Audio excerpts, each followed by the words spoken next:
மனம் இருந்தால் பறவை கூட்டில் மான்கள் வாழலாம், வழி இருந்தால் கடுவுக்குள்ளே மலையை காணலாம். மனம் இருந்தால் பறவை கூட்டில் மான்கள் வாழலாம், வழி இருந்தால் கடுவுக்குள்ளே மலையை காணலாம். துணிந்து விட்டால் தலையில் எந்த சுமையும் தாங்கலாம்.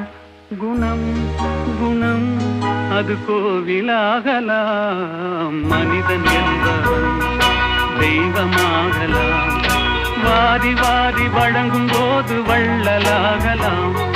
வாடை போல தன்னை தந்து தியாகியாகலாம். உருகியோடும் மெழுகு போல ஒளியை வீசலாம். மனிதன்